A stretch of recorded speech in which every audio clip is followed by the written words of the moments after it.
ਸਤਿ ਸ਼੍ਰੀ ਅਕਾਲ ਜੀ। ਪ੍ਰੋਗਰਾਮ ਦੇ ਨਾਲ ਜੁੜੇ ਸਾਰੇ ਦਰਸ਼ਕਾਂ ਦਾ ਨਿੱਘਾ ਸਵਾਗਤ। ਮੈਂ ਤੁਹਾਡਾ ਦੋਸਤ ਕੁਲਦੀਪ ਇੱਕ ਵਾਰ ਫਿਰ ਤੋਂ ਤੁਹਾਡੀ ਖਿਦਮਤ ਵਿੱਚ ਹਾਜ਼ਰ ਹਾਂ, ਤੁਹਾਡਾ ਆਪਣਾ ਵਿਸ਼ੇਸ਼ ਪ੍ਰੋਗਰਾਮ ਲੈ ਕੇ। ਸੋ ਅੱਜ ਉਹਨਾਂ ਸਟੂਡੈਂਟਸ ਦੀ ਗੱਲ ਕਰਾਂਗੇ ਜਿਹੜੇ ਵਿਦੇਸ਼ ਪੜ੍ਹਨ ਦੇ ਲਈ ਜਾਣਾ ਚਾਹੁੰਦੇ ਨੇ, ਜਿਨ੍ਹਾਂ ਨੇ ਆਇਲਸ ਕਰਨੀ ਹੈ, ਕਿਸੇ ਵੀ ਕੰਟਰੀ ਦੇ ਲਈ ਸਟੂਡੈਂਟ ਵੀਜ਼ਾ ਅਪਲਾਈ ਕਰਨਾ ਹੈ। ਐਕਸਪਰਟ ਮੇਰੇ ਨਾਲ ਨੇ ਵੈਸਟਰਨ ਓਵਰਸੀਜ਼ ਤੋਂ ਪ੍ਰਦੀਪ ਆਲਿਆਨ ਜੀ। ਪਹਿਲਾਂ ਸਵਾਗਤ ਕਰ ਲਈ ਪ੍ਰਦੀਪ ਜੀ, ਬਹੁਤ ਬਹੁਤ ਸਵਾਗਤ ਹੈ। ਥੈਂਕ ਯੂ ਜੀ। ਸੋ ਅੱਜ ਜਿਹੜਾ ਵਿਸ਼ਾ ਰਹੇਗਾ, ਤਕਰੀਬਨ ਹਰ ਇੱਕ ਕੰਟਰੀ ਦੀ ਗੱਲ ਕੀਤੀ ਜਾਏਗੀ ਜਿੱਥੇ ਵੀ ਤੁਸੀਂ ਸਟੂਡੈਂਟ ਵੀਜ਼ਾ ਅਪਲਾਈ ਕਰ ਸਕਦੇ ਹੋ ਜਾਂ ਜਿੱਥੇ ਵੀ ਤੁਸੀਂ ਜਾਣਾ ਚਾਹੁੰਦੇ ਹੋ। ਨਾਲ ਨਾਲ ਆਇਲਸ ਦੀ ਗੱਲ ਕੀਤੀ ਜਾਏਗੀ, ਕਿਵੇਂ ਇੱਕ ਬੱਚਾ ਆਇਲਸ ਦੀ ਤਿਆਰੀ ਕਰੇ, ਕੀ ਜਿਹੜੀਆਂ ਰਿਕੁਆਇਰਮੈਂਟਸ ਰਹਿੰਦੀਆਂ ਨੇ ਵੱਖੋ ਵੱਖਰੀ ਕੰਟਰੀਜ਼ ਦੇ ਲਈ। ਨਾਲ ਨਾਲ world education and IELTS fair ਦੀ ਗੱਲ ਕਰਾਂਗੇ। ਵੈਸਟਰਨ ਓਵਰਸੀਜ਼ ਵੱਲੋਂ ਜਿਹੜਾ ਇੱਕ ਉਪਰਾਲਾ ਕੀਤਾ ਜਾ ਰਿਹਾ, ਸੈਮੀਨਾਰਸ ਪੰਜਾਬ ਤੇ ਹਰਿਆਣਾ ਦੇ ਵੱਖੋ ਵੱਖਰੇ ਸ਼ਹਿਰਾਂ ਦੇ ਵਿੱਚ ਲਾਏ ਜਾ ਰਹੇ ਨੇ ਕਿ ਕੀ ਜਿਹੜੀਆਂ ਸਰਵਿਸਿਜ਼ ਮਿਲਣਗੀਆਂ ਇਹਨਾਂ ਸੈਮੀਨਾਰ ਦੇ ਵਿੱਚ। ਇੱਕ ਬੱਚਾ ਜਿਹੜਾ इस सेमिनार में आएगा की लेके जाएगा। देखिए, जैसे कि नाम से ही पता लग रहा है कि world education and IELTS fair, तो इसमें मेरी स्टूडेंट से रिक्वेस्ट है कि अगर आपने आइल्स करनी है, आइल्स बार बार अटैम्प्ट कर चुके हो या करने की सोच रहे हो, किसी और सेंटर में पढ़ रहे हो, तो इस फेयर में ज़रूर आना, जो कि मैं आपको बताने वाला हूँ कहाँ कहाँ हो रहे हैं। फ़ायदा ये होगा इन फेयर्स में कि आपको आईडीपी और बीसी सर्टिफाइड ट्रेनर वहाँ पे होंगे जो आपको असेस करके बता सकते हैं आपको कितनी और मेहनत की ज़रूरत है। अगर कोई टिप्स की ज़रूरत है तो डेफिनेटली फैकल्टीज़ वहाँ होंगे जो आपको टिप्स भी देंगी। वर्ल्ड एजुकेशन, इसमें Canada, Australia, New Zealand, UK, USA, Ireland, France, Germany, Latvia, Lithuania, इन सब कंट्रीज़ के डेलीगेट्स होंगे जी। तो ऑन स्पॉट एडमिशन होगा उन बच्चों के लिए जिनका कंडीशन पूरी है, और कंडीशनल ऑफ़र लेटर भी मिलेगा जिनकी कंडीशन कंप्लीट नहीं है। फेयर में 35 से 50 हज़ार रुपये तक आपको स्कॉलरशिप मिलेगी, जिसमें आपकी एप्लीकेशन फ़ी वे ऑफ होगी, और वीज़ा लगने के बाद जो सर्विस चार्ज कोई कंसल्टेंसी चार्ज करती है वो भी नहीं ली जाएगी। तो कहने का मतलब आप 35 से 50 हज़ार रुपये तक सेव कर सकते हो। डिफरेंट यूनिवर्सिटीज़, डिफरेंट कंट्रीज़ की यूनिवर्सिटीज़ और कॉलेज के डेलीगेट्स होंगे। फ़ायदा ये होगा कि आपको अंडर वन रूफ हर एक डेलीगेट से मिलने का मौका मिलेगा, डिफरेंट लोगों से, डिफरेंट कॉलेजेस से, डिफरेंट कंट्रीज़ से। तो आपने कनाडा और ऑस्ट्रेलिया के लिए डाइसी हैं तो आप कनाडा के भी कनाडा के काउंसलर्स प्लस डेलीगेट से मिल सकते हैं। फिर आप सोच रहे हैं कि सपोज करो आप ऑस्ट्रेलिया भी सोचना चाह रहे हैं, तो ऑस्ट्रेलिया को भी अंडर वन रूफ आपको यूनिवर्सिटीज़, कॉलेज और काउंसलर्स होंगी, तो अंडर वन रूफ आपको सारी चीज़ें मिल जाएंगी। यूरोप में आप जाना चाहते हैं, मैं फ्रांस जाऊँ, जर्मनी जाऊँ, इटली जाऊँ, लातविया जाऊँ, पोलैंड जाऊँ, कहाँ जाऊँ, तो हर एक कंट्रीज़ की डेलीगेट्स और काउंसलर्स वहाँ पर होंगे। तो आप हर एक कंट्रीज़ का, हर एक कॉलेज का, हर एक कंट्रीज़ का इस तरह से आप मतलब काउंसलिंग ले सकते हैं। फिर आप चयन कर सकते हैं कि किस कंट्रीज़ में और किस यूनिवर्सिटीज़ और कॉलेजेस में जाना है। तो फ़ायदा यही है कि आप अपने पेरेंट्स के साथ आइए, आपको ऑन स्पॉट एडमिशन मिलेगा, प्लस में आप क्या नाम है अपने एकेडमिक डॉक्यूमेंट लेके आइए, तो अंडर वन रूफ सारी सर्विसेज आपको मिल जाएंगी। एक बच्चा ਜਿਹੜਾ ਵਿਦੇਸ਼ ਪੜ੍ਹਨ ਦੇ ਲਈ ਜਾ ਰਿਹਾ ਹੈ, ਕੈਨੇਡਾ, ਨਿਊਜ਼ੀਲੈਂਡ, ਆਸਟ੍ਰੇਲੀਆ ਦੀ ਗੱਲ ਕਰਾਂਗਾ, ਜਿੱਥੇ ਵਿਦ ਆਇਲਸ ਬੱਚਾ ਜਾਂਦਾ ਹੈ, क्यों वार आइल्स कर रहा है बच्चा, स्कोर नहीं आ पा रहा, मेहनत नहीं करना चाहता या कर नहीं पा रहा, या इंस्टीट्यूट की कमी है, या काफ़ी बार बच्चे की रिजेक्शन आ रही, गलती कितने रहती है? देखिए, ये एक बढ़िया क्वेश्चन है आपकी तरफ से, क्योंकि ये पहला स्टेप है। मेरे पास ऐसे बहुत से बच्चे आते हैं जो 3-3 साल से गैप लेके बैठे हैं, 2-2 साल के, 4-4 साल के, तो पूछते हैं क्या हुआ, कि सर आइल्स नहीं कर पाया। आइल्स ही कर रहा था पिछले 2 साल से, ताकि उन्होंने पंचवर्षीय योजना बना दी कि भाई ये तो इसी में लगे रहेंगे।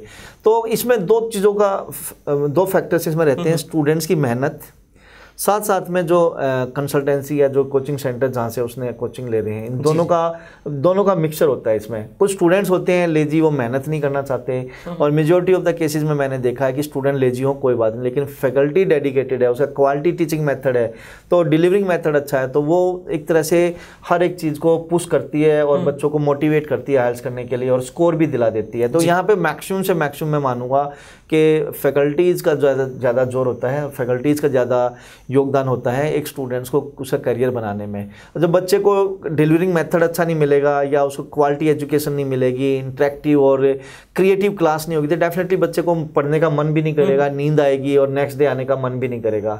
तो कहीं ना कहीं फैकल्टी का योगदान अच्छा रहता है इसमें, बहुत ज़्यादा तो फैकल्टीज़ का ही होता है। तो इस फेयर में ज़रूर आइए, आईडीपी और बीसी सर्टिफाइड ट्रेनर्स होंगे जो आपको यही चीज़ बताएंगे, वही टिप्स एंड स्ट्रेटजी देंगे जो आपके लिए ज़रूरी है। एक तरह से ये रामबाण है जो आपके काम आएगा। तो प्लीज़ एक बार इस फेयर में ज़रूर मिलना आके, और आपके जितने भी डाउट्स हैं आइल्स को लेके अपना वो डाउट क्लियर कर सकते हो जी। तो वीज़ा रिजैक्शन की जेकर गल करिए, जो भी रिफ्यूज़ल वाले बच्चे मिलते हैं, ਕਾਫੀ ਸਾਰੇ ਬੱਚੇ ਇਸ ਤਰ੍ਹਾਂ ਦੇ ਹੁੰਦੇ ਨੇ ਜਿਹੜੇ ਰਿਕੁਆਇਰਮੈਂਟਸ ਪੂਰੀਆਂ ਕਰਦੇ ਸੀ, ਫੰਡਸ ਵੀ ਜਿਨ੍ਹਾਂ ਕੋਲ ਅਵੇਲੇਬਲ ਸੀ, ਫਿਰ ਵੀ ਰਿਜੈਕਸ਼ਨ ਆ ਗਈ। ਕਿਉਂ? ਬੱਚਾ ਅਵੇਅਰ ਨਹੀਂ ਸੀ ਜਾਂ ਗਲਤ ਜਿਹੜੀ ਉਹਦੀ प्रोफाइल सी या फाइल के नाल एक प्रैक्टिस की गई सी। कुलदीप जी मतलब बड़े दुख के साथ मैं चीज़ कहना चाहूँगा कि यहाँ पे 80% कंसल्टेंट ऐसे बैठे हैं जिनको नॉलेज नहीं है, जो सिर्फ मनी माइंडेड है, मनी मेकिंग पर्सन है। वो सुबह अपने ऑफिस का दरवाज़ा खोलते ये हैं कि शाम तक कितने मुर्गे फंसाने हैं जी। ये मैटर कहीं ना कहीं करता है। इस कारण से एक बच्चा है जिसकी साथ GT क्राइटेरिया मीट करता है, जेन्युइन स्टूडेंट्स है, उसके एकेडमिक भी ठीक है, IELTS स्कोर भी ठीक है, फंडिंग भी ठीक है, फिर भी रिजेक्शन आता है। उसके पीछे कहीं ना कहीं कंसल्टेंट का बहुत बड़ा योगदान है। हो सकता है उसने कोर्स अच्छा ना दिया हो सकता है उसने क्या नाम है जो कॉलेज और यूनिवर्सिटी दी है वो ठीक ना दी हो सकता है कि उसकी फाइल अच्छी तरह से बनाई ना गई हो, प्रेजेंटेबल ना हो सकता है स्टूडेंट्स की इंटरव्यू की प्रिपरेशन ना कराई हो सकता है कि जो फंड्स रिक्वायरमेंट है वो कंप्लीट तो है, लेकिन जो पेरेंट्स की और जो स्पॉन्सर्स का इनकम रेशियो है, ITR और तहसीलदार इनकम सर्टिफिकेट जिसको बोलते हैं, वो पैरेलल ठीक तरह से नहीं है। इनकम ज़्यादा दिखा दी है लेकिन उसकी मतलब उसकी जो सेविंग अकाउंट में या फंड्स ज़्यादा दिखा दिया है लेकिन उसके पास इनकम रेशियो उस प्रोपोर्शन एरिया में से सिचुएशंस में नहीं है। तो ये सारी चीज़ें मैटर करती हैं।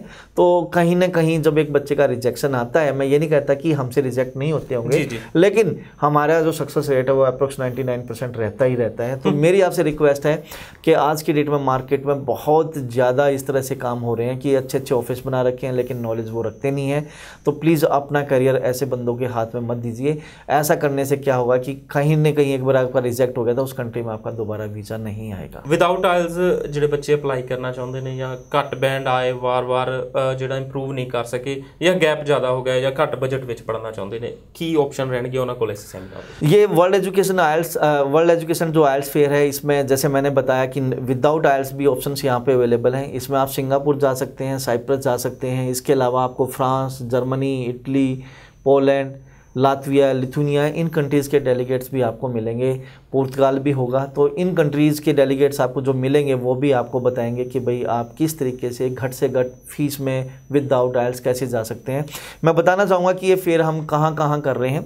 8 अप्रैल को हम मोगा आ रहे हैं होटल बिग बैन में, 12 अप्रैल को फतेहाबाद होटल लजीज में आ रहे हैं, 18 अप्रैल को Amritsar hotel Surya residency Ranjit avenue, 19 अप्रैल को Jalandhar Kings hotel GT road पे पड़ता है अपना नरेंद्र सिनेमा के साथ में, 21 अप्रैल को फतेहगढ़ साहिब ताज मोटल 4 नंबर चुंगी के पास, 22 April Ludhiana A hotel Firoz Gandhi market, 25 April Ambala city Karan plaza, 27 April Chandigarh hotel Aroma sector 22C की रेड लाइट पे, 29 तारीख को पटियाला गोपाल स्वीट्स लीला भवन चौक पे ये पड़ता है अपना गोपाल स्वीट्स, 30 तारीख को करनाल होटल ज्वेल्स, 2 मई को Yamunanagar baker cafe launch DAV college के पास, 3 मई को कुरुक्षेत्र होटल 9th प्लानेट और 6 मई को Bathinda hotel Krishna continental bus stand के पास में।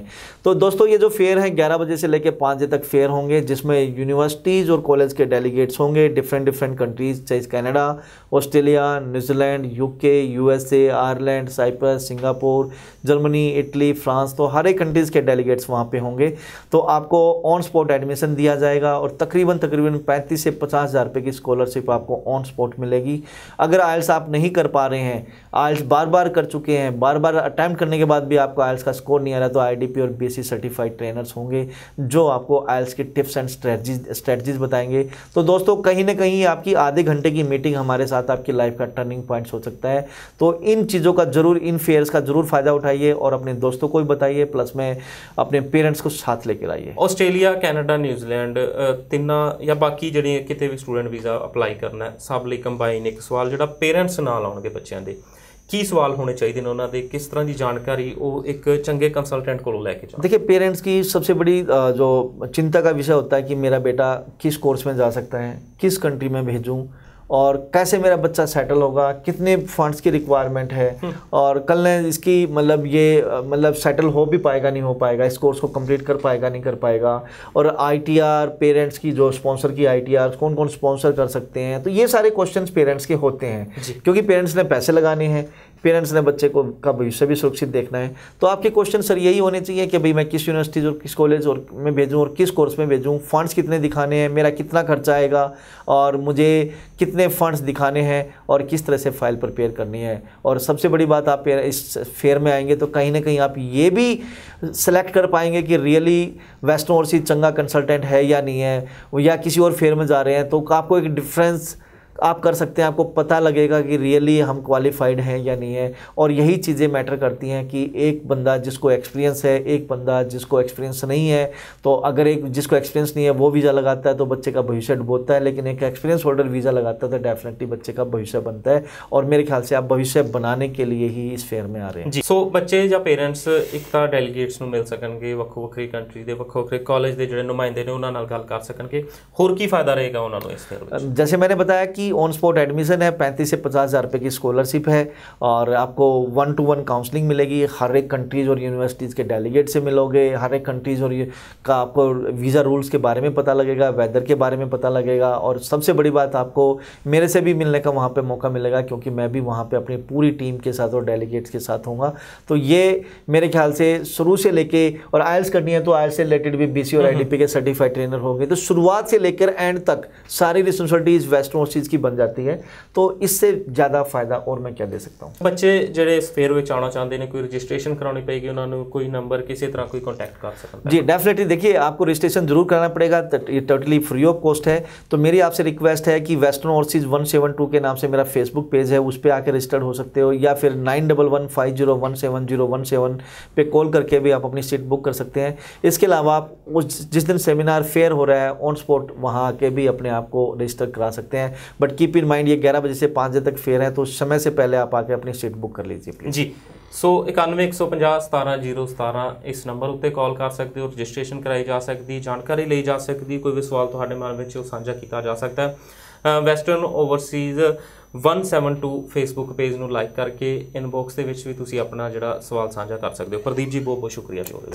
Thank you. ਧੰਨਵਾਦ ਸਾਰੇ ਦਰਸ਼ਕਾਂ ਦਾ ਜਿਹੜੇ ਸ਼ੋਅ ਨਾਲ ਲਗਾਤਾਰ ਜੁੜੇ ਰਹਿੰਦੇ ਨੇ। ਸਮਾਂ ਨਹੀਂ ਅਲਾਉ ਕਰਦਾ ਕਿ ਚਰਚਾ ਨੂੰ ਅੱਗੇ ਵਧਾਈਏ। ਸ਼ੋਅ ਨੂੰ ਖਤਮ ਕਰਦੇ ਹਾਂ। ਆਪਣੇ ਦੋਸਤ ਕੁਲਦੀਪ ਨੂੰ ਦਿਵਾ ਕੇ ਧੰਨਵਾਦ।